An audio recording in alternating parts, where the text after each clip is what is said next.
In this video, I'm gonna teach you how to use Bloxburg elevators. It's a very easy process, so make sure to follow along. In this video, I'm gonna give you tips on how to properly place and customize an elevator and how to actually use it.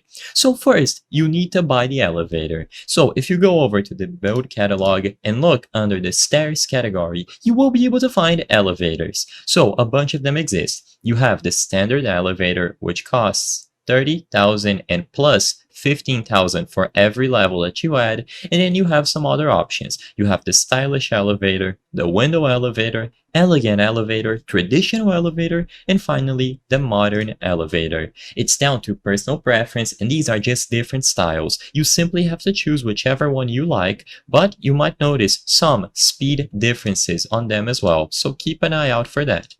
The price might differ slightly, but essentially they are all going to do the same thing.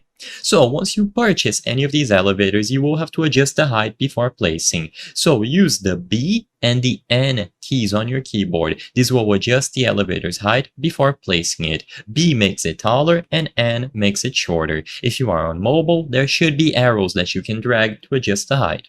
Now, once it is placed, you will be able to go inside. So you can look around, and after you open the door by interacting with it, which usually is the E key on PC on keyboard, you just go inside and you can choose the floor once you interact with the main panel.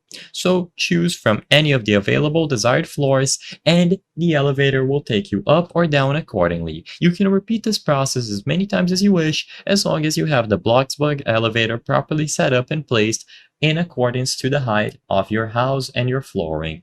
I hope I was able to help you on how to use Bloxburg elevators. If this video helped you, please be sure to leave a like and subscribe for more very easy tips. Thank you for watching.